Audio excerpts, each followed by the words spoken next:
Hey, what's up, people? Got a few things to go over here before we start the podcast.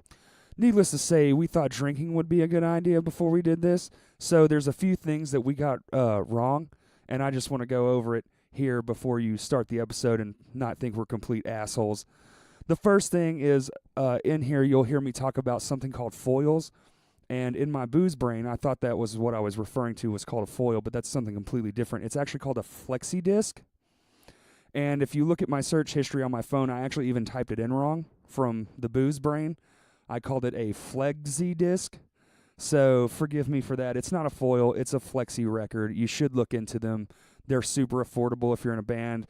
And they're actually very unique, cool ways to sell your album.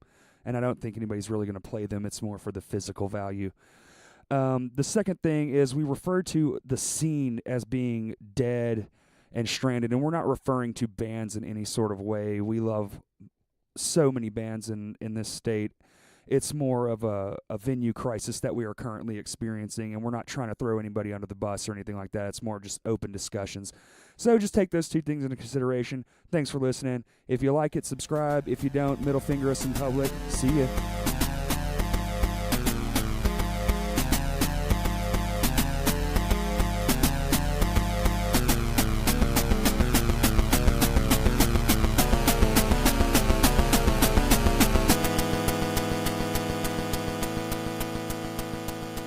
Yeah, if you cut mics, you're fucking dead to me.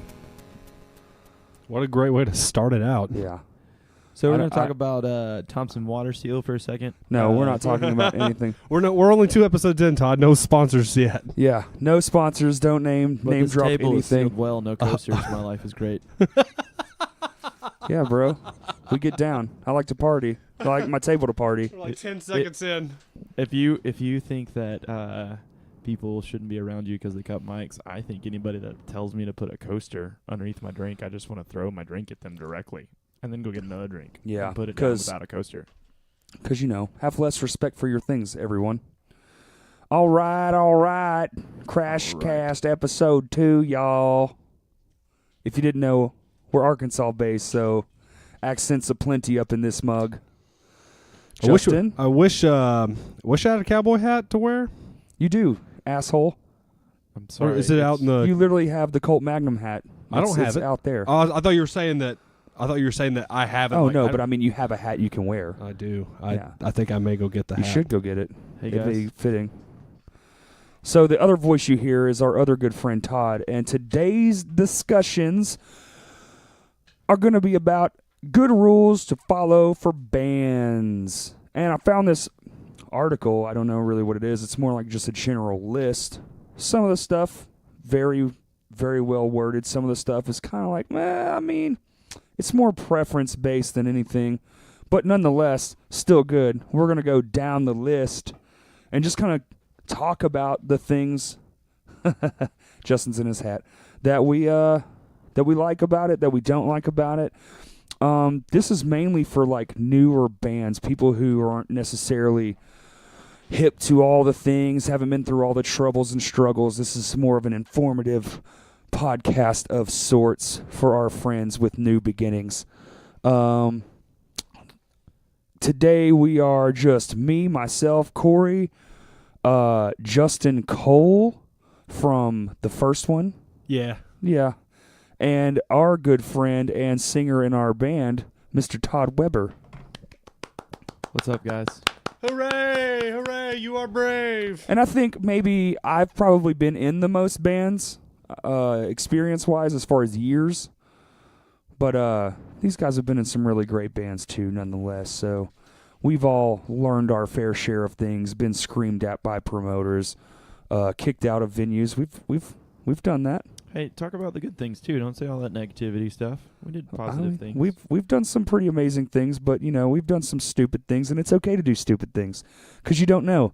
And that's what teaches you, and that's what we're here to do. It's called Pass experience. on our knowledge. Yeah. This is a wisdom-based episode. Just throw this out there, Corey. I don't know if you know this about me or not, but I've done this cool thing where I've tried to figure out exactly what I want to do with my life, and I have a personal mission to help people figure out what they want to do when they grow up. So if any of this next time comes off as me being a condescending jerk, I'm really just trying to tell you how to not be me and figure out what you want to do when you grow up. This shit just got incredibly real. Yeah, let's warm it back up with some toaster strudels and I'm some wearing a cowboy hat. Hot Pockets. No, don't worry about that. It'll get fixed. It's called compression, Todd. I'm sorry. Talk a little bit louder. Yeah, I can do that. There you go. Get a little Saying spike. Your volumes are bigger than mine. That's I because can my see them on the microphone is screen. better than yours. That's true. I can't help it. You don't pay for your things, and I have to accommodate you. Step 1. Shit. All right, let's go down this list. These guys have never read this list. I found it on the internet, printed it out, and I'm going to go over it. So their responses will be in real time. Mine are a bit more thought out. Boom. That sounds like fun. Justin, try not to stumble. Number No promises. 1. Do not trash talk other bands. It isn't hurting their rep, it's hurting yours. That's a very valid point. It's a very valid I point. feel like there's two sides to this coin. I feel like definitely, but also it's more who you're talking trash around. Because if there's one thing every band does, it's talk a little bit of shit about somebody. That's true. I don't care who you are, what band you're in, how many tangerines you have in your kitchen. You're talking shit about somebody. You thought that part out specifically. I did So- not.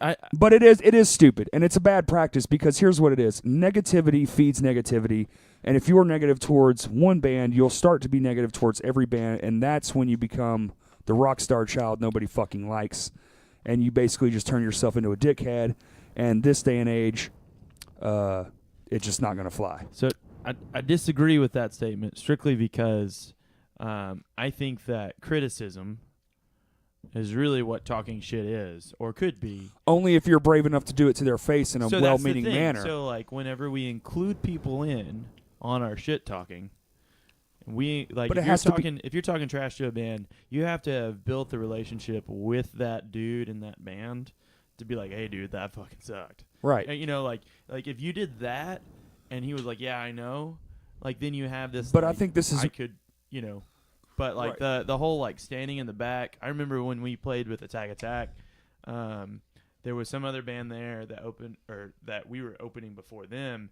and as a local band that really like idolized these dudes, like I did. I mean, like we made our sound off of that. I remember seeing these guys that weren't even in Attack, but they were friends with Attack, standing up in the green room that was like above the soundboard, making fun of us as we played. And that just infuriated me. Right, and that's things you shouldn't do. I think this is more of an indirect thing.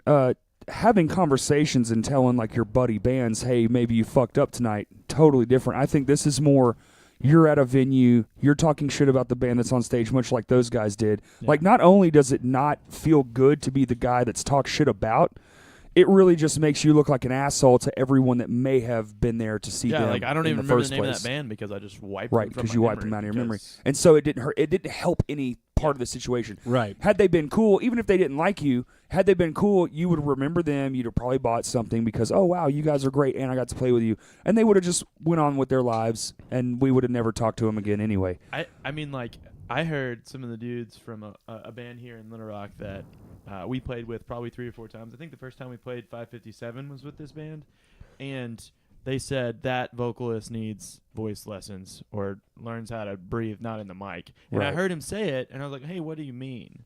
And then, like, that actually started a friendship between me and that guy, and it was great. But if I had not been right there next Exactly. to it, it would Yeah. have been... Was it Dylan? Yeah. And it should. It should spark conversation. People need to have more conversation. If somebody's talking shit, well, you don't have to confront them like, hey, fuckface, why'd you say all that shit about me? You'd be like, hey, man, so I hear you have some problems. Clue me in, dude. Like, I like to learn, and if I'm messing up, I'd rather be better. The only way we get better is by people telling us we're not good. Yeah. So honesty and inclusion Yeah. and all these positive words, it's just really hard to do. Right. And if you just sit back behind your whatever, I'm going to pop up my leather jacket and be a cool kid mentality and just like point and laugh at somebody, you're Yeah. eventually going to be the 12-year-old boy that's stealing people's lunch money. yeah, you got a lot of money, but who gives a crap about you? Yeah. Anything to add? But both of y'all's points I think are extremely valid. There are a couple bands in our scene that I don't like their music.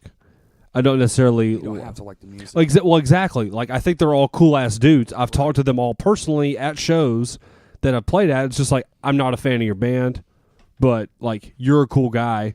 You have a cool message that you want to get across. I'm all for that. Yeah, let's fucking hang out anyway. It doesn't matter. Exactly. What are we doing here, right? Yeah. We're a bunch of fucking nobodies acting like we're somebodies, talking shit about other people who are nobodies. It makes absolutely no Right. sense. Hey, how about this? If we all lift each other up, we'll at least be somebody to us. Right. Bring it home, brother. We'll all be fucking great to each other, and the more we go out and see each other and support each other, the better it's gonna fucking be. Because our fucking scene here is just as dead as ever, and it's for a lot of that is from that shit. And it's because we don't The negativity around here is unfucking real. Negativity, and then the idea of is it like genre nationalism? I don't know how to explain it, but like basically. you can only play a show with your genre, which is a load of crap. Like No, dude, mixed bill shows forever. because you're gonna get more people, you're gonna get more differences, and the music that everyone plays, like, I'm sorry, just because you can point and click anything nowadays doesn't mean that you can't be shown something new on a night. Exactly. Also, just because you can point and click, I think people confuse knowledge with just having something at your fingertips. They think just because I can Google it, I know it. Actually, you don't. Because you should just experienced it. Right, because you haven't experienced it. Just because you can Google something means nothing. Right. If it's not in your brain and you can't just recall it, then you don't know that thing. And you just know that you can Google it. And the problem with Google is it's basically reworded to imright.com. Right, but there's also nothing wrong with saying, "Hey, I need to Google this and do research." Nothing at all. Nothing at all. But also always Google more than just the top 5 hits. Honestly, I go like 2-3 pages deep. Because the first pages are going to be all the things that the majority of people went with. Popular. And I'm definitely the unpopular opinion in just about everything. That is a fact. So anyway, to recap, don't be... Rule number 1 dick. in life should be don't be a dick. Well, in my own opinion, unless you're going to be a dick to somebody's face. But there's a good way to be a dick and a wrong way to be a dick. Correct. Yeah. Mm-hmm. If you're going to be a dick, at least be direct. If they take it out of context and they get mad at you, well, that's kind of on them. But I mean, it's on you too for being a dick. But if you can't help it, at least be direct. So an example of that might be like after a show, if you've played, man, you got do the whole. I mean, to bring corporation talk into it, a sandwich compliment. Say something good, say your criticism, and then say something good. Or when your singer tells you he's moving to Colorado, even though your band is literally picking up, and you tell him he's a fucking idiot, and you think that's the biggest waste of time he's ever done, and thanks for nothing. I mean, it was direct. And I just want to say that 7 years later, when he was getting married, he thanked me for being so direct. It works. Sometimes it takes time. At the hottest wedding we've ever been to in our fucking lives. So to rewind a little bit, what Corey is talking about is that, I guess we're going to get off the subject a little bit and go into Mayan Store history, but Mayan Store was getting to a point where we could have done a lot more than we were about to do. We were in a make or break moment, and we had a really good chance to launch. And at that point in time, I was so angry, and I couldn't even talk to my brothers in a band that I said, screw this place, I'm leaving. I'm going to go live my dream somewhere else. And really, I needed to get my life together. And it took a year of... It's like in Price is Right, the yodeler thing, except backwards. And he comes off the track and hits every single thing down. And then like the yodeler music just goes kind of weird. That's an incredible comparison, by the way. So yeah, that happened, and really it put a pause on not just music but relationships that mean everything. Like the rock boulder in Indiana Jones. Yes. Yeah. It just put a pause on relationships. Let's get back to the meat. We're gonna go to number 2, and this one kind of goes in with this one. A lot of this is just basically like standardized band dude shit. Essentially, just do your laundry. we're talking about cliche things, Mhm. but there's a reason cliche things exist, and that's because a lot of people do them, and then you're like, wow, don't do the cliche thing. Let's do something different here. Number 2, acting disinterested with folded arms at the back of the room at other bands. Shows does not make you cool. Singing along in the front of the stage does. I think that was worded a little weird, but whatever. I was reading it with the I mean, punctuation. I get that, but I'm that old guy. That was my criticism of this one. It's like, dude, okay, yeah, hey, when I was in my 20s, you didn't get me out of the front for the whole show, and I didn't care if your band was pure garbage water. I fucking stayed there for everyone. I showed all the respect to every band. So, you know, as a dude that is the front man of a band, if somebody is up front and they don't know the words to my music, if they don't move, I get really mad. So Well- I would rather you stand in the back with your arms folded than stand up next to me and act like you know. That's a different Like- perspective. And my perspective as being a front man, I am a new front man in my other musical endeavors. Right, it's a fart.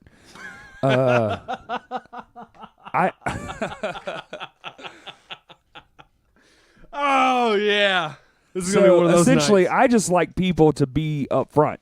I could care less what you're doing. Yeah, Rock and bob your head, tap your foot. I don't care. you honestly. you could even stand still. Like That's I fine. literally, I just want you close to me. It's a swapping of energies. If you Exactly. will. So I feel like, I feel like what he meant by this was the look on your face is more important Yeah. than the folding of your arms. If my arms are folded, it's because I'm tired of hanging them down. Right. But if exactly. I look disinterested, shoulders hurt. right?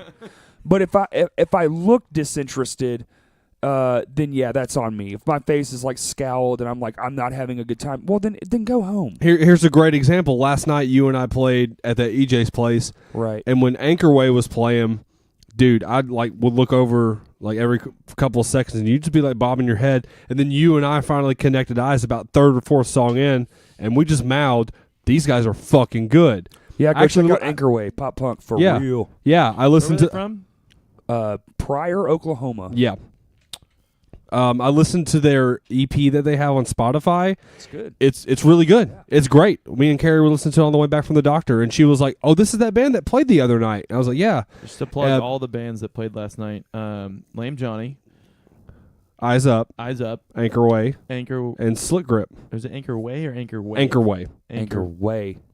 W-A-Y. Yeah, it's like it's Anchor one. Way. It's two Sorry. words put I'm together. sorry. And then Anchorway. Slick Yeah. Grip. Slick The Grip. last two bands were pop punk. The first band's like the Foo Fighters and the Chariot had a baby, and the second band It's just hard. is just hardcore. Yeah. and like they're straight they're up. great. One in of the your best face. drummers in the state. Yeah, Other than the Williams, Charles. Williams is a beast. Williams the shit. But what I was going to say is that shout out to Newt, who actually took the time Right. to ask us our names. And exactly, like Newt, and he was a Matt. cool ass dude. I literally said like 5 words to the guy, and I was like, "I want you to be my best friend forever." yeah, His name was Newt. his name Yes. was Newt. Was that the bassist? Mm-hmm.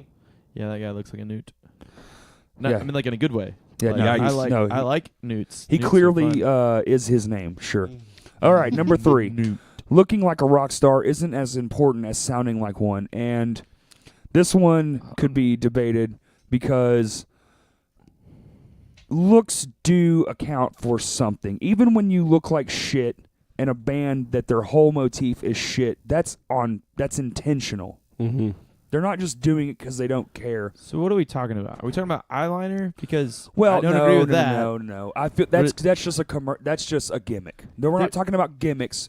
We're talking about looking like a rock star, which you accommodate rock star with the 80s, which most people do because rock stars are dead. There's no such thing as I think the last living rock star is probably Dave Grohl.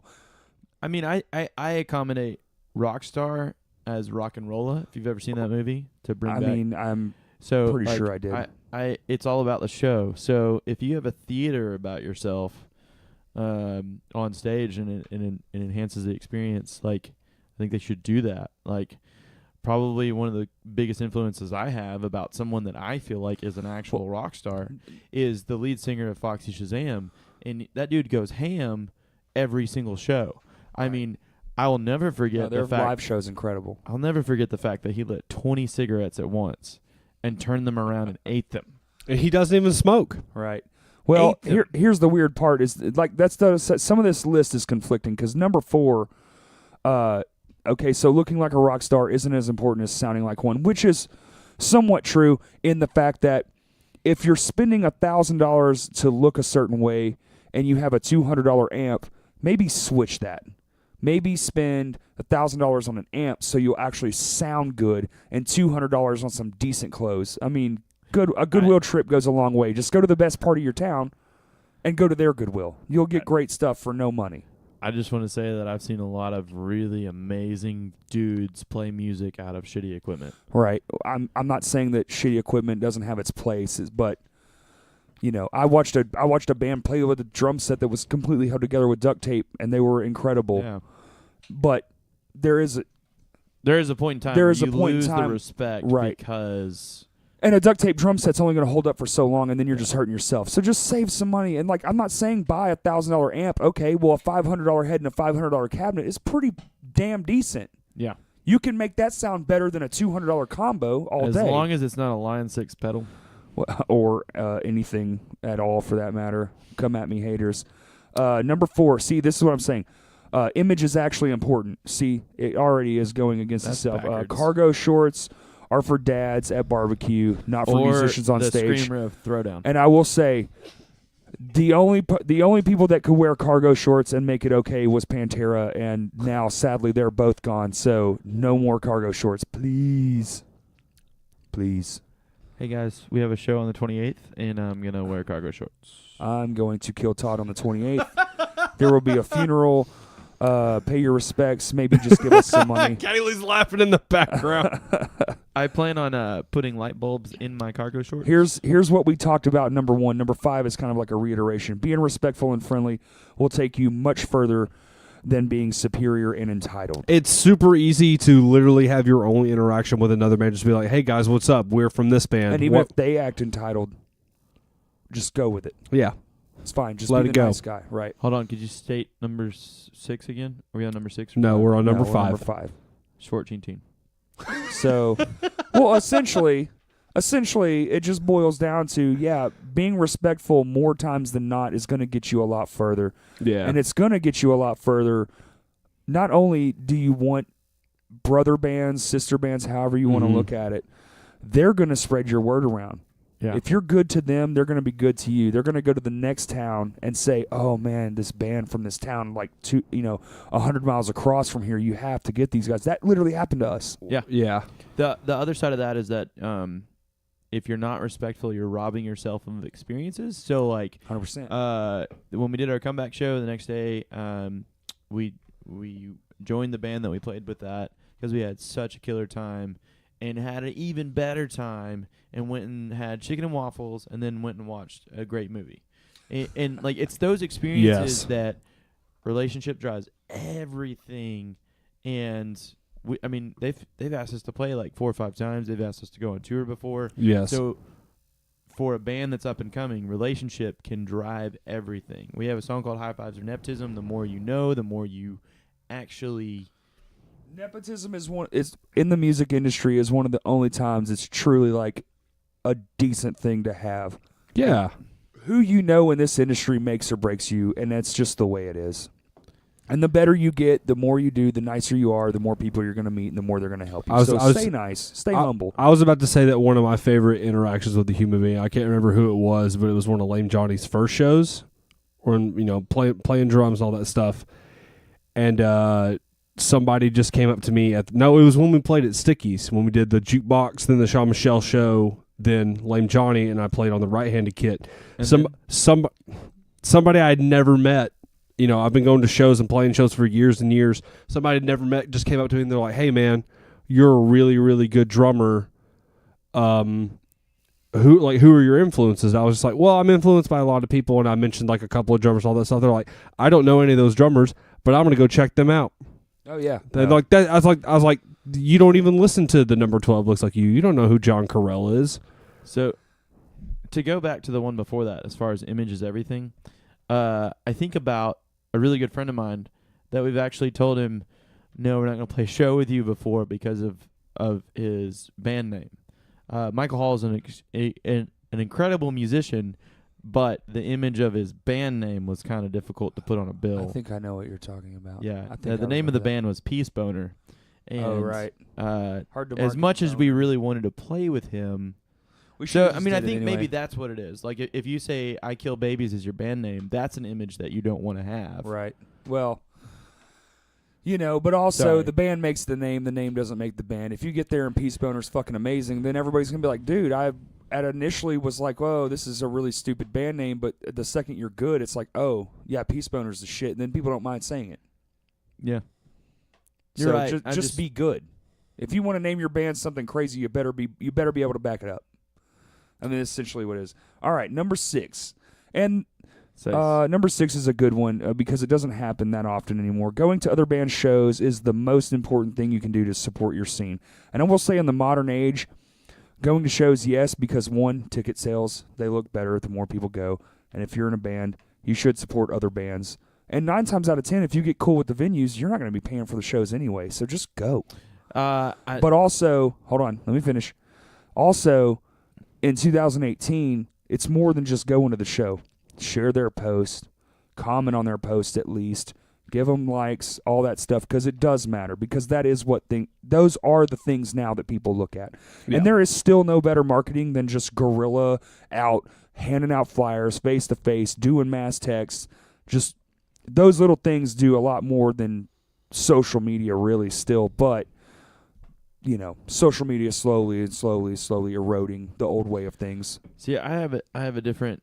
I remember. Okay, so what I believe killed the scene is everybody asking, because we're all friends. Hey, can I get in? Hey, can you put me on your guest list? I really think that helped kill scenes in places because, hey, look, I worked on a product for this long, and you're basically saying, give me a discount, and you're already getting the music for free. Yeah, I think that if you're ever gonna go to a local show and the cover's $5, I'm sorry, you probably spend more on Taco Bell because you can't say no to cinnamon twists. So let's be real there and be honest with each other and say like, hey, I'm gonna go to your show. Not only gonna go to your show, I'm gonna pay to get into the show so that you get paid and you keep doing what you need to do.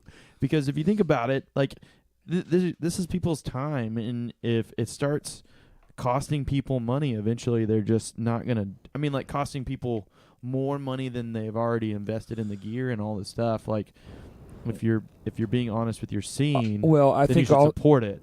I think also we live in a weird time. We live in a time where going out isn't. It's not affordable anymore, and it's a guaranteed $50 night. There's no so you have say you're just a couple, you're already spending upwards of, and no show is $5 anymore. I mean, our show last night was $8.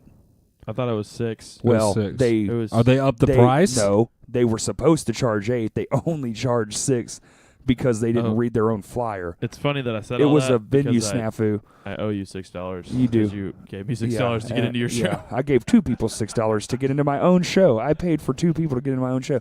But so what I think really to add on to what you're saying though, you have to. So if you're a band, you're a business, and being a business-minded person isn't mostly a creative person's thing. I'm a rare artifact in that I have both sides of that in my brain. I'm pretty much 50-50 with everything. Like a person like Justin, like not shitting on Justin, he's the most creative guy I've ever fucking met in my life. I'm super passive. Unbelievably passive, and you have no business sense. I would never ask you a business question unless, hey, Justin, do you think this is a cool idea? Yeah, man, that's awesome. Okay, well, I'm going to still do all the research and knowledge and all those things. You just need me as your hype man. Right. No, because he is an incredible hype man. But I think what it falls down to is you are creating a business and you have to treat it, and I know it's kind of lame, but you do have to treat it as such. And if you don't, if your product is a piece of shit, then no one's going to come buy it, especially when Netflix is fucking $7. Okay, so you're telling me for the whole month I can watch unlimited everything, but I'm going to go to 2 of your shows. That's going to cost me $100 after food, gas, my time out, a babysitter probably because we're getting up there in years and all of our friends have kids. You better damn well be bringing some heat. If I'm spending $100 on you and I can watch Netflix for $7, You have to be incredible because our music is already free. We make albums to give away. That's the music industry for a local band. You put that shit on Spotify. Maybe someone will buy your terrible cassette tape because we don't have the money to print it on vinyl. And I've never even seen a local band give a cassette tape. What are they recording that on? Are they putting a boombox on the table while they're practicing? No. There's plenty of places. It's like it's around $300 for 100 cassettes. Yeah, What? cassette. Why are we not doing that? I was afraid it's done cassettes before. Well, actually, I didn't tell you yet, but Lame Johnny's actually going to do foils. They're phonograph records. What? And they've been being made in the U.S. since the 1950s. And what it is it's a piece of actual paper-thin metal. What was metal, now it's plastic. It's paper-thin plastic in the shape of a square with an album burned into it. And you actually can lay that on top of an old record and play it on your record player. So we'll have like a faux vinyl? No. It's a phonograph vinyl. Right. It's called a foil. I didn't know that. That's No, fucking I know. cool as That's shit. because I've been working on it behind the scenes. Hence the business mind. And there's this. Okay, Oh, yeah, you're so, better at that stuff. Okay, well, but like here's the deal. Like I'm in however many bands I'm in, but I do all the production, I do all of the design, I do, and it's for every band. I literally handmade a font. I don't doubt that. All the production, that's the only part where I disagree. All of it. All of it? No. I designed almost all of it. Well, production also comes from the music side, so I disagree with that I as bought well. all the gear. I meant lights. That's true. We're about to get into a heated lights. argument right here, guys. Just Well, but you're looking at production from a literally building from the ground up type From thing. the production, not Well, the music. The music is the music is also I'm just talking about production. the light show. No. That's all I was talking about. Because that helped. Huh? It's like the shake and bake. I'm just saying that. Well, it you helped. piggybacked on that light show. We Yeah. had that for our other band. But I've also done the lights for My Hands to War, everything prior. except for the one I built after your first one.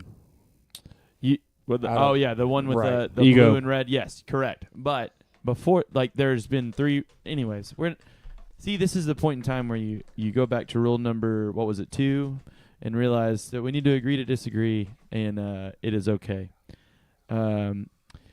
But to talk about what you were just talking about on the as far as like what needs to be in a band, you always have to have revolutionary idea guys. And you have to have guys that are excited to go along with the ride, in my own opinion. So, like, you got to always have somebody that's like, dude, we're going to do this. And then someone say, why? Yes, please. And then, like, you have to have 3 to 4 minds that are just a different enough to be successful. I don't know how to explain that, but you can't put 5 minds that are exactly the same, 5 guys that are extremely revolutionary and saying, like, because then you're just throwing ideas at the wall. Well, it and never almost getting any. always ends in disaster. All the best bands I've ever seen around here, anyway, with the best minds and it's like a super group, and then it just fizzles away. But also, we're off topic, so let's get back. This one I could not disagree with more if you fucking paid me all the money in the world. Also, this podcast is brought to you by beer. Check it out. It's delicious, especially when served cold. Wait. We're actually Wait. Right. Nice. I'm sure there's been about 4 of those already this episode. we're listening. We are listening. We're drinking Lost 40 Stupid. local brews. I am on number 2 of the Blackberry Bramble. It is fucking delish. It is. It has an What aftertaste. What is that other one that you're drinking? It is what I call Original Diamond Angel, Mary. but it's No, actually that's called also Lost 42. Look See. Yes, it is Lost 40. It's that- delicious. It's just Does that That's have, like, actually orange? an original depiction of what an angel looked like from Wait, the wait, hold on. Old Testament. we Right. need to go to a different thought for just 1 second because you said angel. Shut the fuck up, Tom. We're not doing no Sarah McLachlan Indigo Girl Okay, shit so on here, all right, number 7 is fucking. I couldn't agree more. There is a definite. disagree more? No, I disagree. Oh. Yeah, sorry, I disagree wholeheartedly with this. I would never Because I hate the idea of this, and you might too. You might agree, but let's see. Your scene's gatekeepers are friends with each other. Get in with one, and you'll get in with them all. If you piss one off, prepare to be blacklisted. Okay, here's my problem. Let me speak. Fuck that. Because Wait.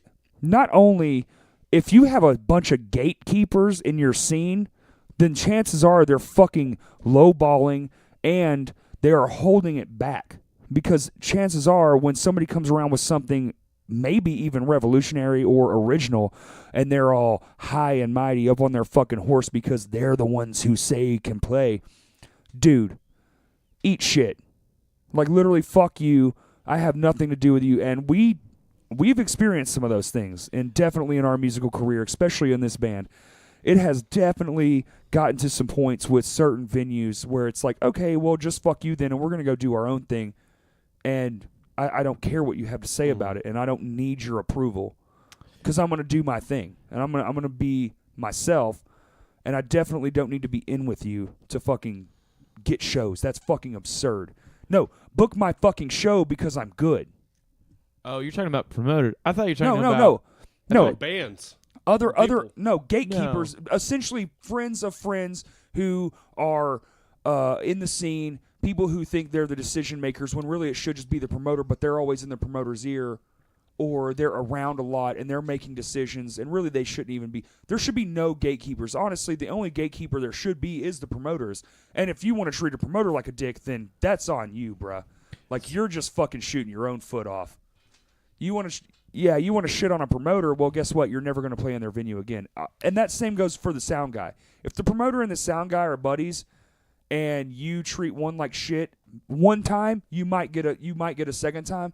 That second time, though, if you do those same things, I promise you'll never play in that venue again, period. You've brought up like 8 different points. No. That's all the same point. No. So one of the things that... So... As far as gatekeepers go, I'm going to say that the 3 people that care the most in the room are the bartender, the sound guy, and the promoter, or whoever's running the door. Those are the 3 people that are getting paid to stay there. Guess what? They only get paid a certain amount, and it's based on whether or not you brought people in the room. So if you only have 10 people in the room and the cover was low and none of them are buying food, guess what? You shouldn't do a 4-song encore because those people, and you shouldn't ask for your monitors to be changed halfway through the set. Right. That's the part where it's like, if you piss certain people off, I do believe that's the way it is. Now, if you're talking about 2 kids that are in the pit actually hurting other people and they're the gatekeepers, that's a point in time where you just need to make sure that your product, your music, your whatever you do is good enough that it rises above whatever they say. Haters are going to hate. Guess what? If you're a local band and you've pigeonholed yourself to the point where you've got that much of a conversation with one person, get out of town. Dude, it's an uphill struggle. And the shittier you are to people, the worse it's going to be. Yep. Period. I mean, dude, we're on what, year 10? It's an uphill struggle now. We did have a 5-year hiatus. That was brought to you by Todd Weber. 5-year hiatuses by bands who were actually going to go somewhere. Well, let's be real. I came back within a year, and you did? I kept on asking for it. Yeah, but I was incredibly mad. Yeah, you're right. Incredibly mad. So mad, in fact, I almost ended my friendship with another person. Yeah, who is sitting across from you. And another person that now lives in Chicago. Oh, yeah. Yeah, well... indirectly. But that was just by proxy. He was only mad at him because he pushed... No, that was just by proxy. That was inadvertently done. I'm still looking at levels number and just 8. blown We're only away. on number 8, guys. You don't need a press pack. You don't need press to pack a show. You need strong work ethic. I feel like that's contradictory. You need both. Yeah. You fucking need both. You need a great work ethic. And here's the deal, guys. If you have at least one of those go-getters, don't fucking hold the go-getter back. Just let him do his thing. Let him promote the fucking shows. If he wants to pay his $10 to boost the post, whatever it is, just do it. Just do that. Let him fucking let that run guy wild. Get paid back. And let him get paid. Let him get his $10 fucking dollars. He deserves it. If you're not paying for it, if the band itself isn't paying for it out of some sort of separate account or something y'all have worked out, then no, he gets paid back for it. Period. It's only fair. You have to be fair.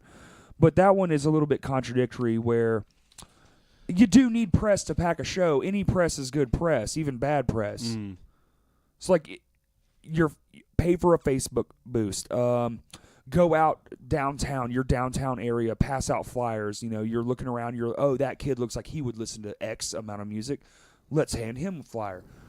Any of that stuff. Go to your other shows at your venues, and so long as the show isn't at a different venue, that's a rookie mistake too.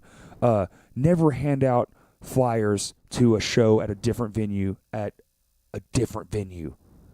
They will come unhinged. I did that one time. It only took getting screamed at one time. Went to Vino's, was promoting a show for downtown.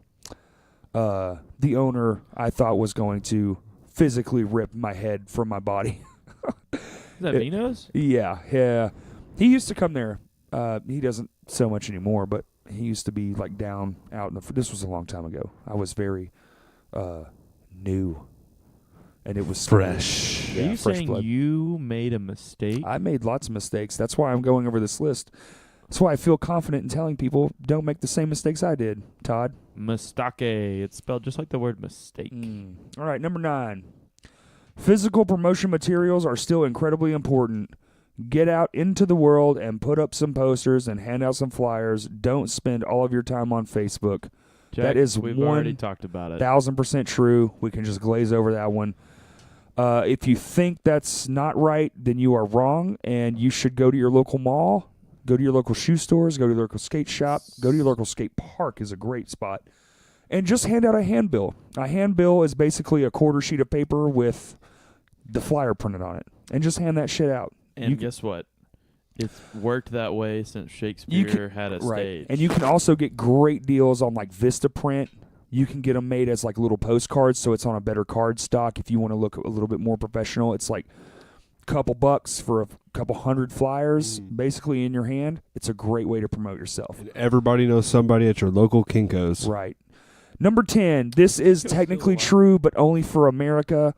Facebook is dying. Your entire promotional plan relies on it. You're doomed. That's actually true. Their numbers do go up, but they also, if you look at the real numbers, they do tend to go down here because it's been here the longest, obviously. Facebook is a bad, reliable scale anyway, just because they do make you pay for all the people that came to your page to see it. Mm-hmm. What? I'll put a post out and it'll say, oh, you reached 85 people, but the second I give them $10, it's, oh, you reached 5,000 people. It's like, okay, well, you fucking suck. So word of mouth is word of mouth, and Yes. if the mouth is on the internet and that's where the mouth is, you should take it there. But I do believe that. Physical things are things, important too.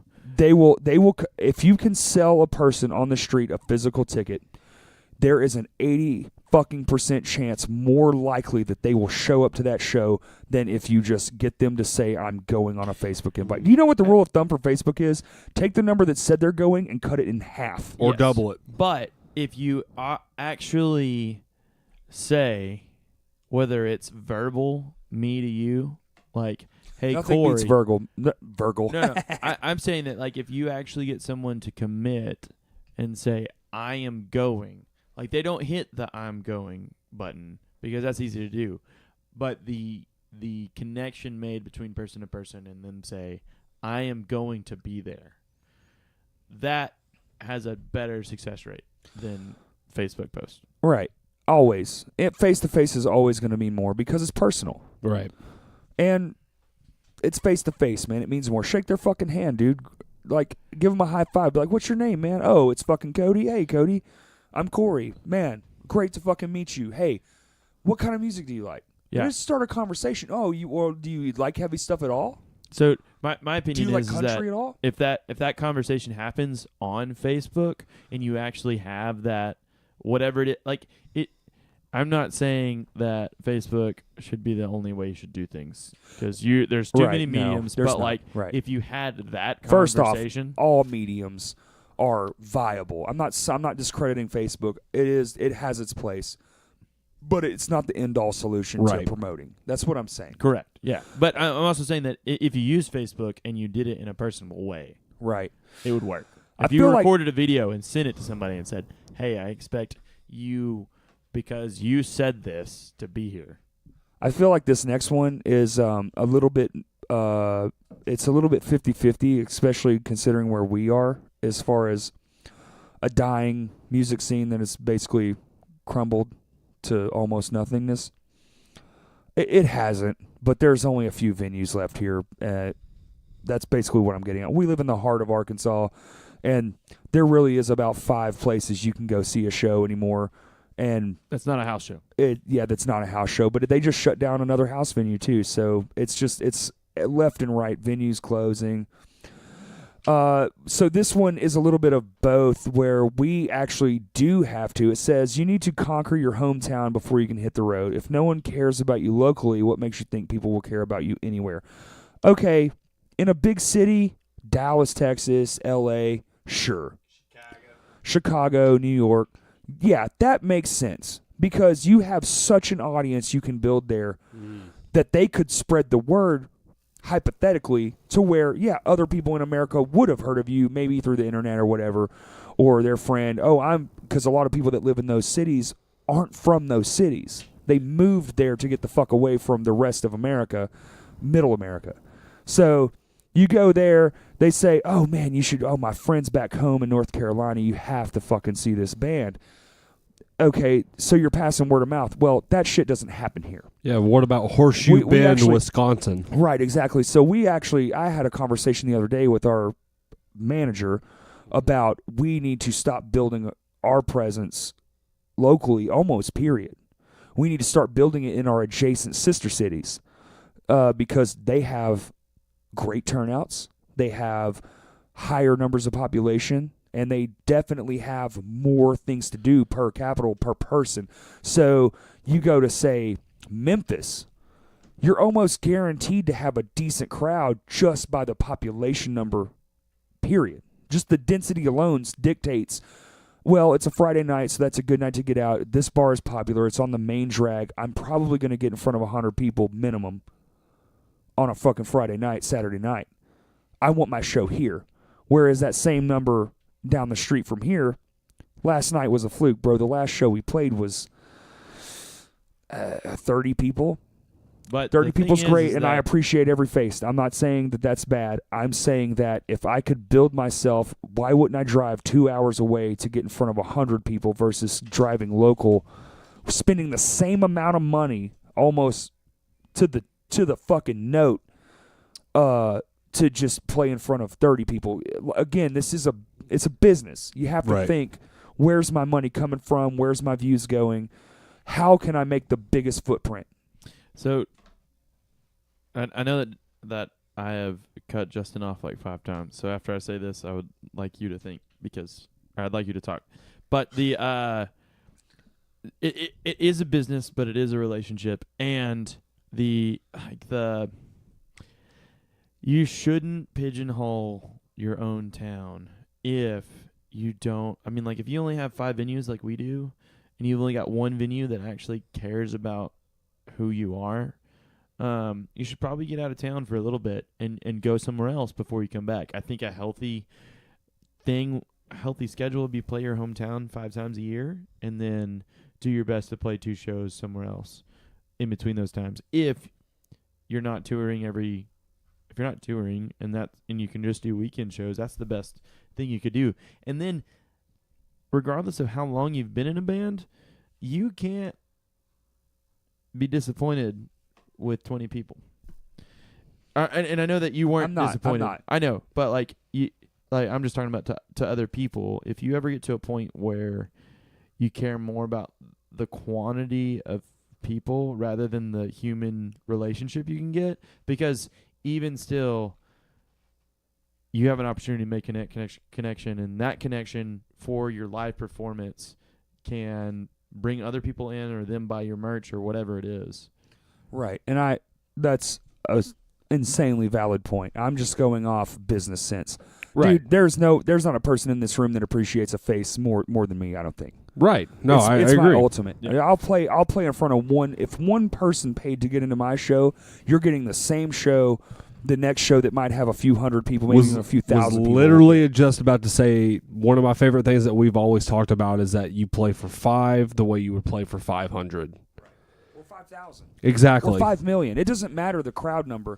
If someone paid to see you and your thing, the thing you spent months making good, they deserve the same attention, regardless. Because when you say 500, it's still 500 singular people that paid 500 singular prices. Yeah. They all paid to be there. They all deserve the same thing. I've always loved the idea that in every band I've ever been in or any project I've ever started, the people that like it are not the people who would listen to it normally. It's because they know who I am. They know how passionate I am about playing music and how well I perform. I didn't get good at writing songs and writing guitar parts or drum parts to impress other people.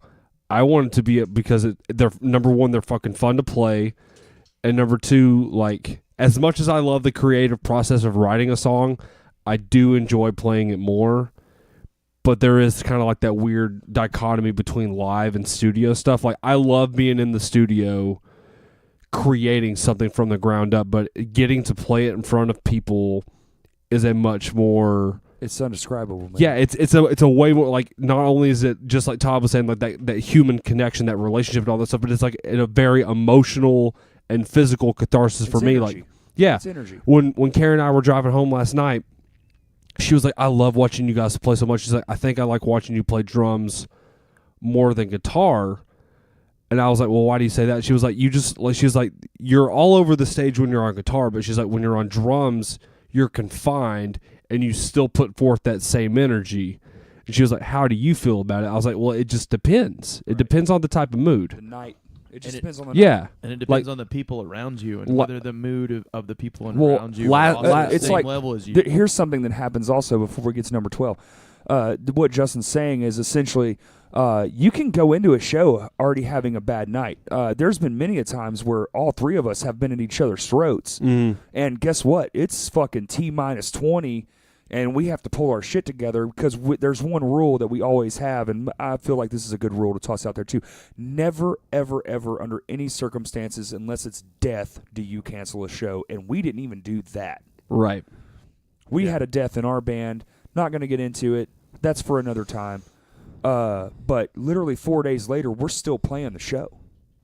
Like, there's nothing's going to change my mind. I'm already going. It's like think of it like a juggernaut from the X-Men comics, where you just, when you start steamroll, when it's moving, just let it move. Don't get in its way, because it's just going to barrel right through you, and it's only going to hurt your everything. And honestly, if you're a real musician, you're not fucking in this for the shows, man. You're not fucking in this for the money. If you're a real musician, it's to your heart. It's your fucking soul, man.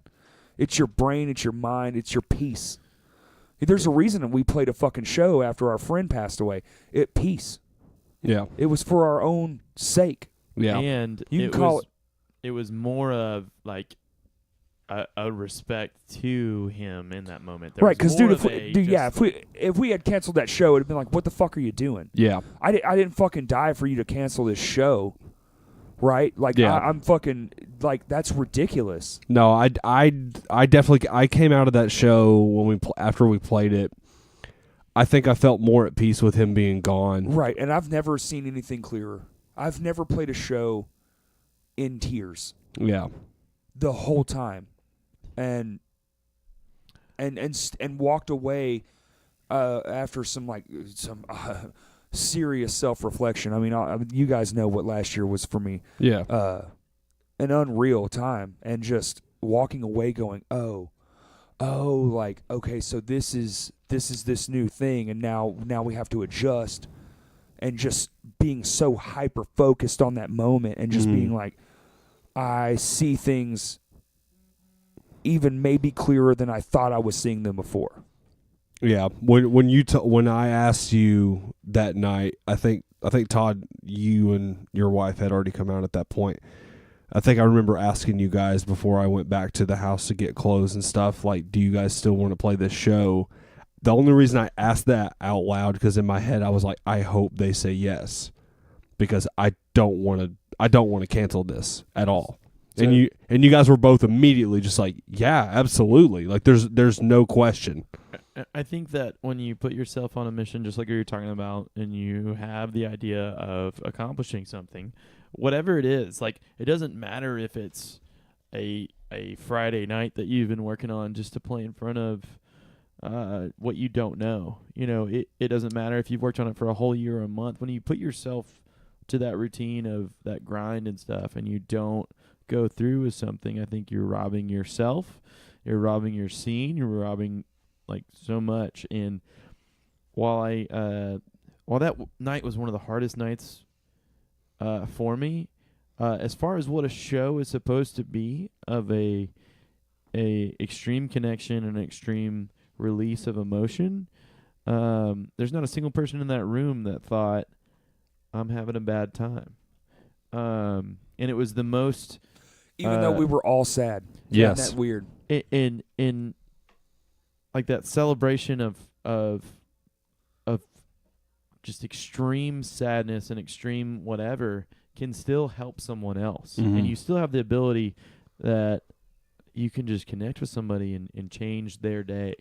If you have a mindset that says, you know, just what I was saying, that like, I want to help people figure out what they want to be when they grow up. It doesn't matter what, it turns the thought process about me to what can I do to help somebody. Mhm. And if you're playing shows for the right reasons, it's like what you were just saying, like money is a thing that you need, but it's not everything. Just like Facebook likes or whatever else, it's not everything. The thing that's there the most is your heart. That goes back to the whole 5 or 500 thing. Like, I would rather play a show for one person that pays, That and loves it. yeah, exactly, and produce the same sort of performance, all that stuff. Because not only is it a show for them to watch, it's entertainment, but for us, not even just for me, for us, it's catharsis. Like, you're releasing all the shit that's been building up since you played your last show. Right. And like last night, that's one of the longest breaks you and I have had between shows in a while.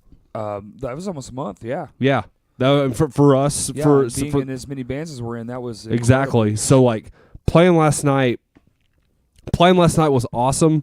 I'm really, really glad that we did the show, regardless of the confusion about the doors, Right. and with the rain and all that stuff, and and just like you were saying, like more people kept coming in as the night progressed. The crowd that we played in front of was not the same crowd that the headliner played in front of. Right, exactly. It was a completely different set of people. Yeah, and which like is super rare. But you kind of going off what Todd was saying, all that stuff about like the type of night you want to have. Like, I would have rather played drums that night than guitar. Right. My Hands to War would have crushed it. We would have fucking killed it. But I'm so glad that Lame Johnny was the band that played last night. And that's kind of foresight too. Is My Hands to War was the first band that was mentioned for that show, Mhm. and I was just like, that ain't the band, bro. Like that's not the one. That doesn't fit the motif. Evidently, Shimfo was, though. Oh, they loved it. I got a lot of good response off that. Shimfo, if you don't know, is basically just a southern. It's Every Time I Die that we try to. Yeah. We're a ripoff. It's Lame Johnny plus All right, Todd. We're getting off topic here. Straight A, Okay. all day, every day. Shut up, Todd. No. You can tell I say that a lot by the demeanor. Okay, so number 12, we're just going to gloss over because I feel like we've done it. That was basically the last one. Touring means nothing unless people actually show up to your shows. Don't tour unless you know there's going to get a crowd at every show. That's a little ridiculous. You can't tour Because here's my only thing I'm going to say about that. have to go. There is beauty in the unknown. And running around the United States, literally lots. I mean, today's kids would never know, but we did actually get blessed enough to tour in a time where technology was at what you would think at this point archaic. Mm-hmm. You know, if you didn't go where the satellite was above your head, your GPS didn't work. There was many times that happened, and it's MapQuest. You're printing out things, and there's bands, our peers that we know that toured even in a time before any of that, where you literally bought a map and you looked at where to go. Speaking of which, one of them's calling me right now, but it's just one of those things. That's a little ridiculous, and there is beauty in the unknown. If you want to go out and you can, then go out, because guess what? The first time you play, there's going to be 10 people. The best way to make sure a tour is going to go good is to research your local acts. Yep. If you research and get them to help you book the show and get them on the show, then your tour is going to go infinitely better than you planned. So to go back to the thing about gatekeepers, when you're touring, you got to find a local band that you can make friends with, and then have that, like, that band to trade shows with. Yeah, but remember when that shit happened in Austin? That show we were on in Austin, there was a local band that's like, oh yeah, this band's the shit. Like, oh, you guys are playing with them. Oh yeah, we're totally going to be there. And then that band canceled that day, like an hour before the show, and all their people still showed up. Right. Which was cool. Yeah, but I'm saying that's a little bit ridiculous. I would say the best thing for that one is just research your locals. If you get a good local, and they're going to post pictures, just Instagram's a good one to find out what their shows actually look like. Videos are always better than pictures. Pictures can be faked. Videos, it's a little bit harder. Mm-hmm. My wife is in the other room laughing hysterically. All right. Better be the Caddyshack. This one I 1,000% agree with, and we actually do try to book our shows apart and also in adjacent towns and all that kind of stuff. Number 13, playing around town all the time weakens your draw. Spread out your shows so you can promote one big one every 6 to 8 weeks. 1,000%. This band, we try to do about 6 shows a year. See, we do about 2 months. Yeah. That's what I'm going to say. Because if you want, you only have 5 venues. well, 6 to 8 weeks. it had the word big, and when I think of big, I think you can't have a big show without a bare minimum of 30 days promotion. I think that I'm not going to say that's across the board. Anybody listening to this, I could be wrong for bigger towns, but from where we stand, population of the greater Little Rock area is roughly 300,000 people. No, the whole population of Arkansas is 3 million. I thought Little Rock. No, it's about I thought the metro 300,000. area was 1 point. That's the whole population is 3 million. We're a very small state. But anyway. Use that Wikipedia, please. All right. Keep talking then, Todd. Type in metro state or metro Little Rock area population. Because they include Maumelle and Bryanton. Well, you can't stop talking, ass. Oh, sorry. So, yeah. One of the things to rewind a little bit about playing in front of one person the way you play in front of 500. One of the best moments of this entire band's tenure is from a guy that doesn't even play with us anymore. And we played in front of 2 people in Poplar Bluff, Missouri. And he did the craziest handstand I have ever seen on his keyboard. We don't even have a keyboard in our band anymore, but this dude did something crazy. And all you see is Here. the one person. The last census for just Little Rock that was taken was 193,000 people, roughly, and some change. Okay, so the greater area, which is North Little Rock is 730,000. No. Look, dude. Look at population in the United States that's not North Little Rock. That's the whole area. You're talking about the whole thing. That square is up there? Metro population. Well, it also says right there almost 200,000 according to 2016. Right. Almost. It's still jack shit when you think about Dallas has 6 million people in it. That's true. You're right. And that is 4 hours away. There are 6 million people wrong. 4 hours away. And you were also wrong because you said I was closer than you, bro. I said the greater area is Whoa. 300,000. You said it was 3 million. Overbid. If we're gonna go back to Price is Right, Overbid? I did overbid. You fucking shoot to the moon. You jumped the shark. Okay, you Fonzarelli this whole thing, and now we're gonna insert the commercial for Megalodon. All right, number 14. Stop. However, when you're starting off, you need how the fuck? Okay, you can't continue onto another point. That one's invalid now. Number 15. If you suck, you do not deserve to get paid. Get good first, then you can start charging. Disagree. No, I don't. I actually come from the venue side on this. If you suck, what's the definition of suck? Though? Well, suck means no one's coming to your fucking show. That's the different. There's a different way to look at this. That's what I'm saying. Okay, I've seen shitty bands that bring 300 people. Exactly. Okay. Rusty Hook. Justin. Hey, Justin. That band's fucking garbage. I'm sorry. Well, I mean, but you know what? All They right, brought we 300 have people. to now, just to go back to rule number 1 about talking shit about other bands. Now you have That band doesn't exist anymore. Fuck them. Well, But fair they enough. do as But- people. But they did bring a lot of people. He's not wrong. By the way, the last 3 statements Justin said he clipped a lot. I don't care. That's fine. I'm flipping you off. I'm slightly intoxicated. So anyway, He's already pulled over. Yeah. So anyway, So like that's my that thing. Definition of suck is the definition of suck from a venue standpoint is nobody came. Yeah. You don't get to have a $10 show and 4 people show up and you demand $50. It's not going to happen.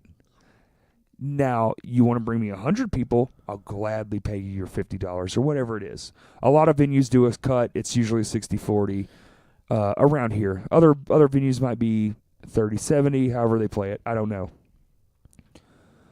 Corey, I have one thing to say about this statement, and it's just the fact that we're going to have to start storyboarding because me and you are good at this. Yeah, so I the definition of suck, like, Well, I'm sorry, like those kids from Jacksonville that it's a wide definition, bro. yeah, It's I a know. wide definition. Well, But like, but for when a you're musician, talking about a business. Okay, so the venue is who's paying you. If you set your own fucking show up, then sure, pay your fucking self. But guess what? You're going to spend a lot more money renting out that venue, and if those same 8 people show up, guess what? Now, you're out the money. You don't get paid at all. When the Foot's on the other hand, you're still not getting paid. So why would you expect the venue to pay you? Listen, I've done production for years and years and years, and I did bands for years and years and years. When I play a show and there's 7 fucking people in the show, I get it, man. You're not going to give me my fucking money. My name didn't bring anyone. But also, when you're out of state, neither did your locals. And that's kind of what you're banking on. So there is some play there. Yeah. But if you're a local band and you're bringing 6 people, fuck you. Bring 100 people. That's where I'm going to leave that. I see both sides to this, for sure. I think that fuck you is strong on that statement. No, but no, it's fuck also, you. No. Don't, Because Don't- I mean, this is where we go back to the definition of suck. My Hands to War. When we first started and we played, sucked. we sucked. Yeah, oh, no, God, but we were We terrible. brought 30 people to that Rhythm and Brew show, But you still sucked. but we sucked. We didn't. We couldn't play half the stuff that we do today, and we couldn't be near as technical as we are, and we didn't have like But Todd, a third of the gear. But Todd, if I went back to 10 years ago and asked Todd, hey, do you suck? I think we're good. And if I Yeah. asked you now, you're self-reflecting on an old story. Yeah, no, but I understand that. But for that venue, 30 kids for one band was really good for that venue. So Right. I mean, there's a definition of suck that's real there. But And- unless they had someone fill out a fucking questionnaire, who are you here to see? No one knows that Did those you not 30 sell people tickets to that show? Because I sold tickets to I that didn't have show. to do that because my band was already established. Yours was not. There's a difference between those two shows. See, that's that's relativity right there. I'm going to keep Now my we're mouth into shut physics. about that. How Huh? much ticket- So I'm going to keep my mouth shut about So, that. What? so we also need to talk about that then. I What? don't know if that's Being on established? there. No. So like, No, not quote unquote established. what I'm saying is that do That you that feel- version of Annabelle was garbage. Oh, I don't disagree, but we were established. Yeah. No, but I'm saying that was our very first show, and we brought Second. 30. Second show, and we brought 30 people to a show. But that's why you brought 30 people to a show.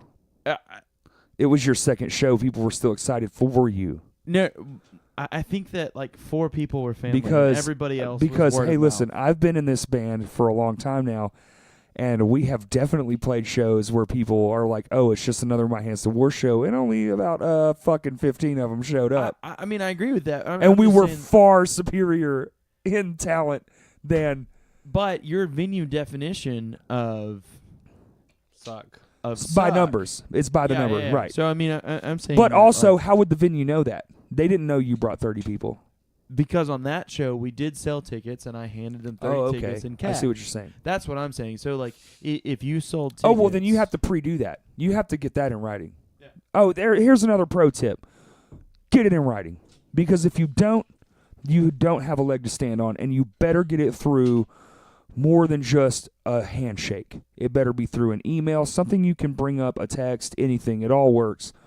Carbon copy's gone, but that was Yeah. the best thing ever. Always get it in writing. If somebody told you they're going to pay you $50, you better have that shit in writing, because if you don't, you have nothing. You can't prove anything. To plug State Farm, they'll look at you and say, "I got you $1. You gotta be quicker than that." Jake sounds hideous. Well, Is that State Farm too? that's because it's a guy. Yes. All right, number 16. And I don't disagree that band was terrible too, but we were definitely 4 years into y'all's 2 shows. Oh no, yeah, totally. No, dude. Compared to this standard of how we keep this band, that band should be just obliterated from history. Wait, I'm not Are even you gonna- talking to My Hands to War, Annabelle? Because I want to say that the only way that I shared the stage with Under Oath was through Annabelle. And I No, appreciate I'm talking about Old My every Hands to 5 War. seconds that I had of that. Old My Hands to War for sure. Go ahead. No, that Thank you're you. talking about the band I was in, but it was Thank you. that was a experiment. I don't hate that band, but I definitely learned a lot from being in that band, and I brought that over to your band, Todd. Okay? It's your band. It's called Established Things, and I learned a lot, and I brought it to your band, and then I made your band bigger by proxy. Shut up, Todd. Hey, Anyway. Corey. Hmm? I didn't bring you a foamy latte. I said shut up. I don't eat lattes. Frappa-fucka, idiot juice. 16. I don't know. You I don't fat know. fuck. I'm going to let you two field this one. Right. I don't really have an opinion about this. 16. No one in the industry cares about how good your music is. They care about how sexful. God damn. Yeah. They care about how successful you have become on your own. I'm just going to leave this at here. No one gives a crap about whether or not. In my opinion, I hate to say this because Justin's a great person, and he's a really great curative thing, but no one notices whether or not we play in 15. Nobody noticed whether or not that riff is in 7. They just want to know whether or not what is happening is something they can connect with, and if there's a great music dude out in the crowd or music girl out in the crowd that is like, whoa, that was 7, then that connection's great. But if it's just, oh, play that breakdown with some China, as much as I hate the China cymbal, you should probably figure out how to connect with that person one way or the other. No, you're 100% absolutely right. I definitely don't write the more technical stuff for the crowd to get. It's more so just for me and for us. But just like you said, like if there's that one person in the audience that gets it, Austin Sublet from Seamless was one of those dudes that got it. Yeah. We played a Medic Red show one time, and he came up to me and John in the middle of the song when there was no vocals. He goes, "Is this in 5?" And I was like, "Yeah." And he's like, "Hey, that's pretty cool." And then he just went back to the crowd. I was like, "Hey, he figured out that this song's in 5. You guys are all stupid." But it's that stuff where, like, if it's just, I mean, for me, golly, I can tell you about all the times that I've been in a really cool experience and I've had a really cool mood. I mean, I saw Haste the Day play, and because they put me in a mood, the next band that played at Warped Tour was Katy Perry before she got big. And I had a good time because this band put me in a mood. Right. I have no, like, I listen to Katy Perry. She's got really catchy stuff, but I would have never appreciated her had I not seen her live. And it's because of that experience that one band put me in before I got there. So, I mean, like that goes to tell you that, like, it's all about whether or not your people are there to have a good time, and they're here to have an experience, and they're here to, like, actually, I mean, their ears don't have to be open to have a good time. Right. I was just about to say, the first year that you and I went to Warped Tour together, we saw 303 as one of the last bands of the night. They were fucking garbage.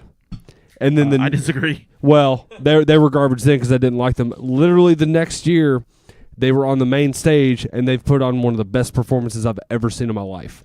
And it's stuff like that where it's like, I'm going to reference a band that played that second show that we've sold 30 tickets to. I'm going to keep being proud of that. Caden had one of the coolest like closing songs ever. Battle and Cry? Yeah. Yes. Yeah. And it That was, song's still the shit. like, I get goosebumps thinking about that song, and it's just like that is a piece of my metal history, like of my show history, and like that's what people give a crap about. Is it? How do you get somebody's hair to stand up, and them have an experience that they actually enjoy? All right. So here's the last one for the band thing, and then there's like a short list of like great things to do. I think this is the most honest one out of all of these. This is this huh? I hate you. And then Yeah, you suck.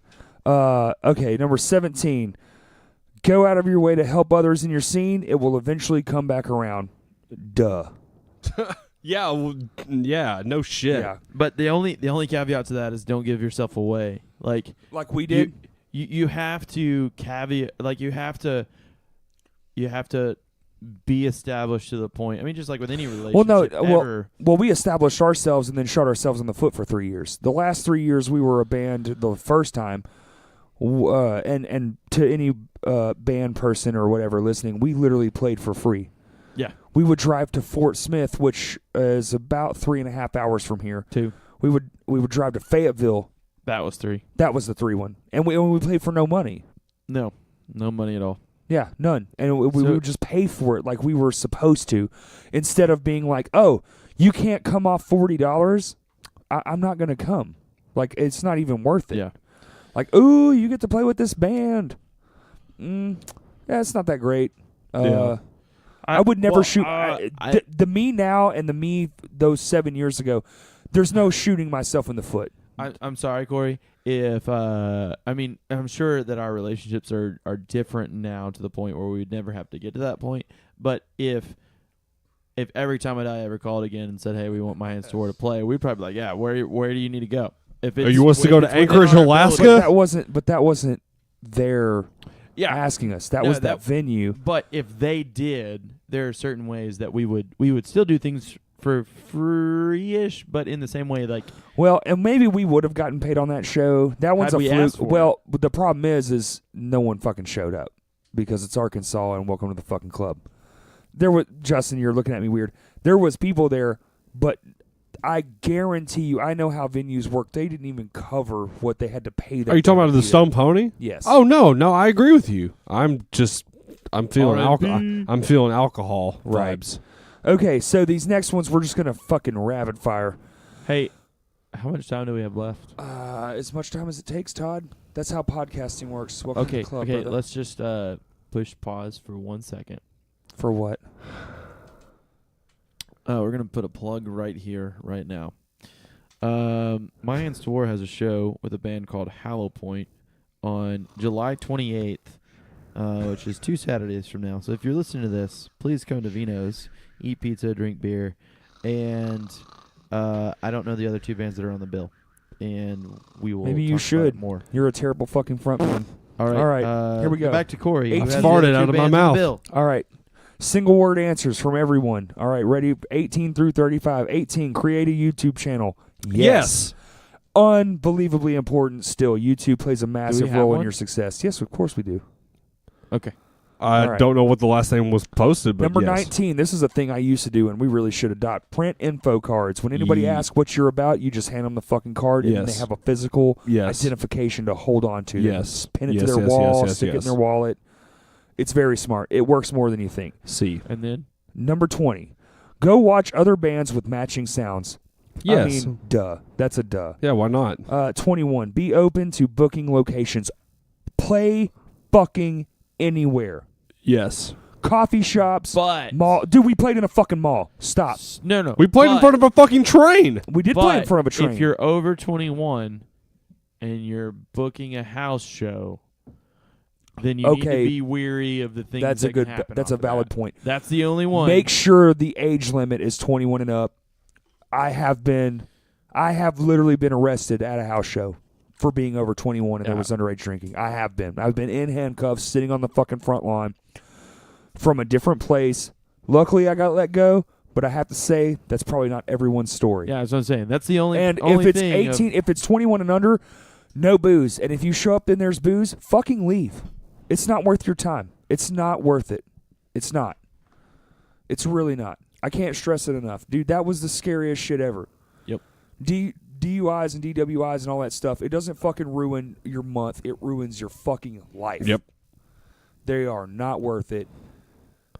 Straight Back to the list. Yes, okay. 1. But 21, definitely be open to booking locations. Yes. Literally play anywhere within Yeah. reason. We'll say that. Yeah, Add within reason. The yeah. caveat, within that's, reason. That's good. 22, I couldn't agree more. Be guerrilla. Set up and play wherever there's a crowd that's willing to listen to you. Yeah. That's if you like the same thing that you no, just no, no, said. I know, but no, it's a little bit different. As in, if you know you have a crowd and no one will book you, make a fucking show. That's what I did. That's how I started all the festivals I used to run back in the day. Is because nobody would let us play around here because it was a small ass redneck town. So we made our own fucking show. Rockstock. Yes, sir. And we would pay the city money for licenses and permits and all those kinds of things, and we would have a cutoff time. And what's great about that is, kids listening, even if you are in heavy music, when you pay for those permits and that licensing and you do all that shit and you pay all that money, the cops are on your side. They would tell people, well, it's a festival. They have all the proper permitting. When it goes past 11, we'll go shut it down. And that's what would happen. We would have literally hundreds of complaints, and it was the funniest thing because we would have to have, a meeting or whatever, and they were like, oh my God, blah, blah, blah, this many people, blah, blah. We were like, really? Even when we blew up the power the last year, they were like, oh well. So it's good. Pay the money. We didn't get our deposit back, but Right. $200 for our local city stage saved us literally tens of thousands of dollars because we shut down a whole city block of power. I didn't know that. That's so fucking cool. Right. Okay. Was that the last one that we played? Yes. Yes. It was that my night. God. Ashes of Augustine was closing it out. Yeah, no, there was energy trucks down that entire road that night. That is hilarious. Yes. And next day. But also to note the fact that we just said that that's the last one, so find a power conditioner. Well, it was because we ran the whole Well, thing. it's been 10 years. Okay, so number 23. Get old school. Pass out flyers, postcards, and swag. Fucking 100%. Listen, if you're a band and you don't have stickers or little pins, it seems lame. No, that shit goes without. What did we do last night? We handed out free stickers. Literally reached into my fucking drawer. I pulled out a handful of free stickers. I said, hey, whoever wants one, Pass take them one. They're around. free. They're gone. And We're out. the other thing you did, which was really cool to connect you, was, I don't know if you want me to share that or not, That's fine. but they, these guys handed out basically a guest book. That's a guest book. Like, you signed my guest book, so and so as a band, you now have a physical copy of people who We're at want the to show. leave you notes. You told me to tell you that you suck, so I wrote in there. Right. You told me to tell you suck. Yeah. No, I saw it. Also, another good swag. Another good swag. The thing, stickers are probably best. If you have a friend in the industry, what we like to do is we'll make small runs. We'll do 50, 100 maximum, and then we'll change the design. So now that the Star Wars font one is gone, I'm going to create a whole new batch of stickers, and that means the old fans will be interested and want to collect, and your new fans will be like, oh, cool, I actually saw this other one. This one looks cool too. Just keep it going. Don't ever stagnate. Don't stagnate yourself. Just keep going. Make new designs. All day, Be creative. every day. All those kind of things. Yeah, fuck you, Todd. 24. Network every show. Talk to managers, promoters, and sound men. In a general way, just be polite. Fucking Duh. Who's yeah. your favorite sound guy in Arkansas? Brian Walker. Brian Walker. Yep. He's incredible. I love that man to death. If Not- you play in Little Rock and you're a band listening to this, request Brian Walker. Pay the man a little extra. He's unreal. He's He can make sound out of out of Nothing. shit. Yeah. He can literally take a Shit. fucking shit on the stage and make it sound pretty motherfucking decent And with nothing. not only is he a great soundman, but he's literally one of the most relaxed, chilled out dudes ever. Just have a fucking conversation with him. Right. Number 25, I feel like goes without saying, get creative with your booking. Events and places with built-in audiences. So, like, say what's a bar around here that has a good pool? Like Cregan's Whitewater. Whitewater. Whitewater. Okay. That's perfect. We are definitely not a Whitewater band, But we could be. but we could be. Exactly. According to this thing of us taking know. our own advice, I know. anywhere. And I know that it would be a creative thing to do. The only problem is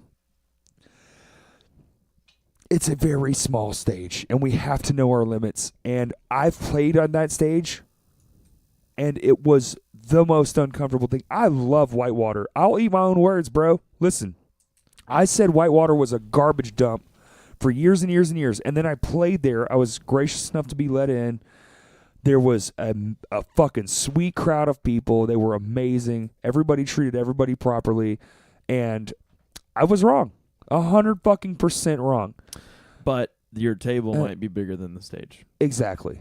And we're still going to do it one day. Right. Yeah, I'm sure we will, because you'll annoy me enough to where I just say fuck it and do it. Hey, Corey? All right. Do gig swaps creates higher potential for fan and monetary gain? I'm pretty sure we just went over this. Wait. Gig swaps? Gig swaps is where... It's way more about... It's not necessarily about the monetary gain. It's about the relationship you build with the other band. There's that, but also... Gig swaps are important because, like, go back to the touring thing. That's what makes your tour better. Say we gig swap with a band from St. Louis. The next time we go to St. Louis, guess what? We're going to be playing with that band for sure, and their following is going to be good. Nothing wrong. It all works. It all helps. You're talking about Hollow Point? Yes. Number 29. Keep an email list. It still works. It actually works incredible. Yes. And it is definitely something I'm trying to re-implement in our everyday cycles. Number 30, make recordings, get your music into many ears as possible. I mean, that's I have a much, Lame Johnny recording on my phone right now. You do. And it was one of the only times Justin has ever texted me and was like, dude, you did a good job. Not, hey, dude, this sounds really good, but like he was emphatic and genuine. I know when he's being polite and when he's being genuine. And it was really genuine, and I actually text him like, oh, so do you mean in this manner, ? Because I don't know how to take this right now. And he's like, no, dude, seriously, you crushed it. And I was like, man, I'm so fucking thankful for that. And that's another thing. I don't give a fuck how long you've been friends with somebody. Boost your friends. Yeah. Always. If somebody does a good fucking job, a good job's a good job, man. Recognize, yeah. Real respect's real. Number 32. Oh, wait. Number 31. Be kind and open to negativity. Dude, I am. You tell me I suck, I'm going to confront you. Guess what? What? I'm going to book us a Whitewater. Chicken butt. Number 32. Number 32. Press kits. Yes. Wait, absolutely. Did you guys know that 32 is my favorite number? I did, actually. I did know that. It's just I did fun to not. say. Listen. Right. Okay. 32. Number 33. How many Book your own. numbers are there? Oh, my fucking shit. What was it? Number 33. Book your own shows with your own bands and places. I cannot express how fucking much that is the most correct thing you could ever do. When you get to a certain level and you're just the headliner at all these other shows, start doing your own thing. Not only does all the money go to you and you get to be the decider, but the show is yours. You get to make the show. You get to decide who you play with. You get to decide how much you're going to make versus how much everybody else is going to make. Now, you have to be fair. I want to stress that. Don't just take all the money. Don't be a dick. But here's another thing. When you own something, you tend to take better care of it. So when the show is yours, you're going to undoubtedly promote it more. You're going to put more thought into who you're playing with. And you're definitely going to put more thought into how the overall experience is going to be for everyone else involved. I agree with all that. Yeah. It's kind of hard. I have a cowboy hat on. You do. You still do. And it's very... Distracting. Fuck you. Shut up, Todd. I get that a lot too. Number... what were... 34? 34? Yes. October? Get out of the area. Being a local fave will only get you so far. Are we just going back over the rest of the things we've already said? Listen, no. But there is one thing to this. I can't tell you how many local faves I've had in my lifetime, and I can't tell you how many of those guys are working at Food Mart and construction and some of the most fucking talented people I know. I always say this. The most talented band in the world, you've never fucking heard of them. Yep. Period. I don't care if it's Led Zeppelin. I don't care if it's the fucking Beatles. Did you say Strike the Choir? I did. Yep. Yeah, exactly. So we know bands like that. You've never heard of them. Your local bands, and here's another thing. If you're just a regular person listening and you go to like big arena concerts, dude, it's $40 for a ticket a lot of times. That same $40 translated down, and that's you're talking $100 night for sure. And I'm talking every time I've ever gone to a big venue show, it's $150, $200 because I want to have a good time. That same $200. Not only could I go to probably 4 shows local, great bands. Hey, you're gonna get some shit with the fucking good, but you can buy their shirts, you can buy their merch, and guess what? It's not a $25 T-shirt, and they're gonna talk to you, and they're gonna appreciate everything about you, and they're gonna be maybe fuck your friend, dude. I can't tell you how many people I've met at shows that are now amazing friends of mine. My fucking wife, I met because I was doing what I loved, and she just so happened to be there. And she came up to me, and I'm a fucking idiot. And I was like, oh, thank you so much. And she was like, oh, yeah, but you're cute too. And I was like, bitch, you're crazy. Because I am hideous. That's the And first conversation. now you're married to her. That's the first conversation. You've been married we for had. 6 years, dog. Gross. Shut it. That's safe. Number 35. Años. Personally deliver your music to venues and promoters as often as you can. Yes, yes, yes. Nice. Yes. The importance, That was and one I don't word. care how terrible the recording is, get it to them. All they're generally looking for is style. Yep. And I will also tell you this, and in future shows we will have promoters on. I have some friends who have been doing this shit for 30, 40 fucking years. I can tell you firsthand that the first few times you send your stuff to a venue, not only did they not listen to it, the only thing that listened to it was the garbage can. Yeah. Because that's immediately where it went. And you have to... I was going to say that it'd be like, open the door, here's a demo. Oh, cool, man. Thanks for the demo. As soon as the door shuts and you walk away, thump. There's a nice Toss. thud at the end of that conversation. Yep. Yeah. What I was told by a veteran of booking, booked for one of the best venues in this fucking town, be creative. If your EP, whatever, your press kit, your EPK, your electronic press kit, if it doesn't dress to impress, this is one thing where fashion definitely takes an angle. If it doesn't catch his eye, he's not going to start listening to it until you bombard him with it. So put a little effort forth, make something cool and interesting, put your shit out there, make it easy to get to. Do not have a lot of things they have to go through just to get to the music. Be a single link, maybe actually embedded, an actual real-time player, a CD. CDs still work for those. Definitely don't send anyone a cassette. Who the fuck still has that? Definitely don't send anyone a record. Because not everybody's still listening to records. People It's a listen fad. to more records than... Yes, they do, but it's still just a fad. Cassettes. It's fine. I do have a cassette player in my truck. All right, last 10. You guys ready? In my Honda. Here's the last 10. It's venue rules. These are the ones where I might be on the complete opposing side of you guys because you guys are basically straight up musicians, and I've lived both lives as a promoter and I'm a talking to musician. both mics right now and say, go. Number 1, book months in advance. Yes. I mean, you would think that's 2. common sense. 2 to 3 months in advance. Number 2 and 3, be patient and honest. Yeah, guys, if you lie, you're going to have a bad time. Mm-hmm. and then number 4. Being patient is harder. Being honest is a lot easier.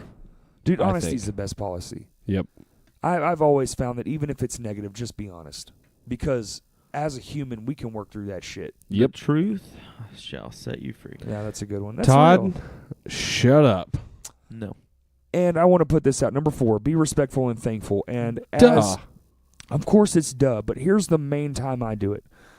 This is when I choose to focus on the thankfulness and the respectfulness. The thankfulness comes after the show.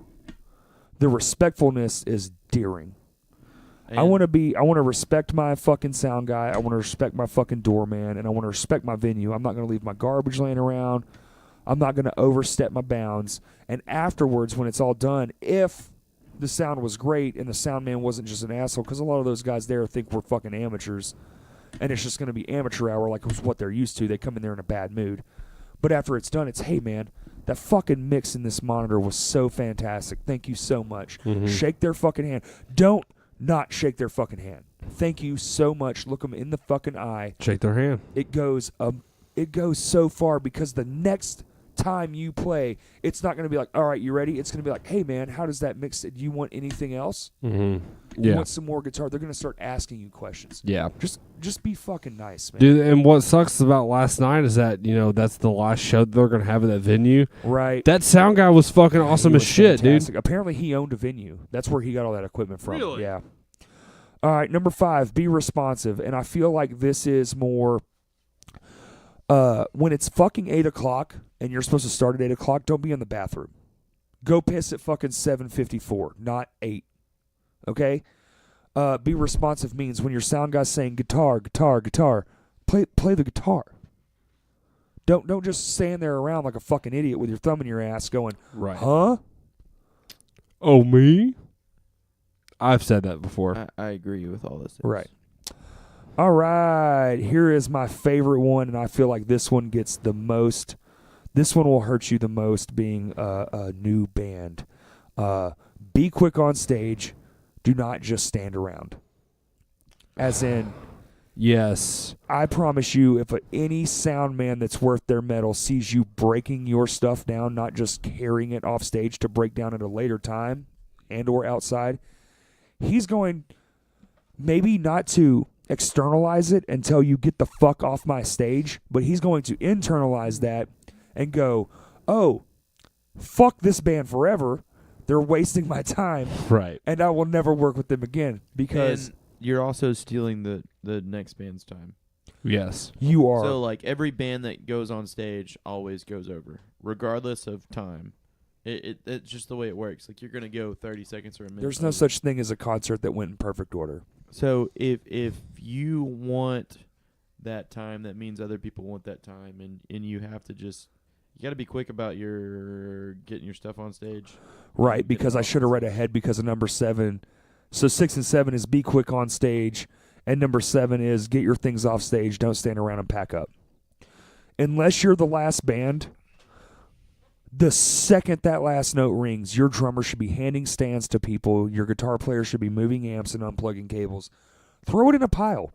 Dude, it's One person from the unpackable. band should be connecting with people in the crowd, and everybody else should be moving.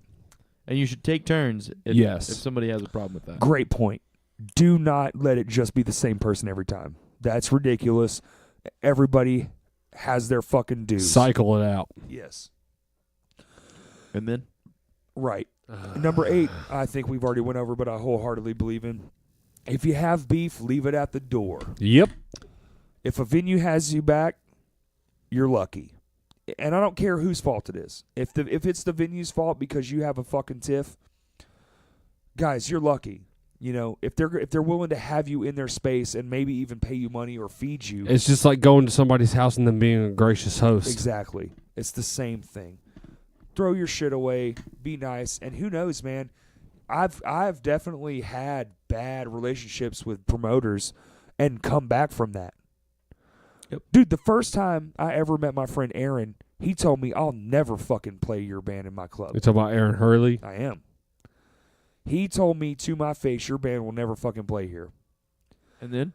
And then he gave us a show, and we broke up the week we were supposed to play. Yikes. That Was was this a was this 5-year zero? I skipped 5 years, yeah, but that's exactly what happened. Fuck. He hated us for some unknown reason, and I never knew why. And he's one of my best friends. Music, like venue-wise. Mm-hmm. I can talk to that man at any point in the day, and it'll put a smile on my face. And then?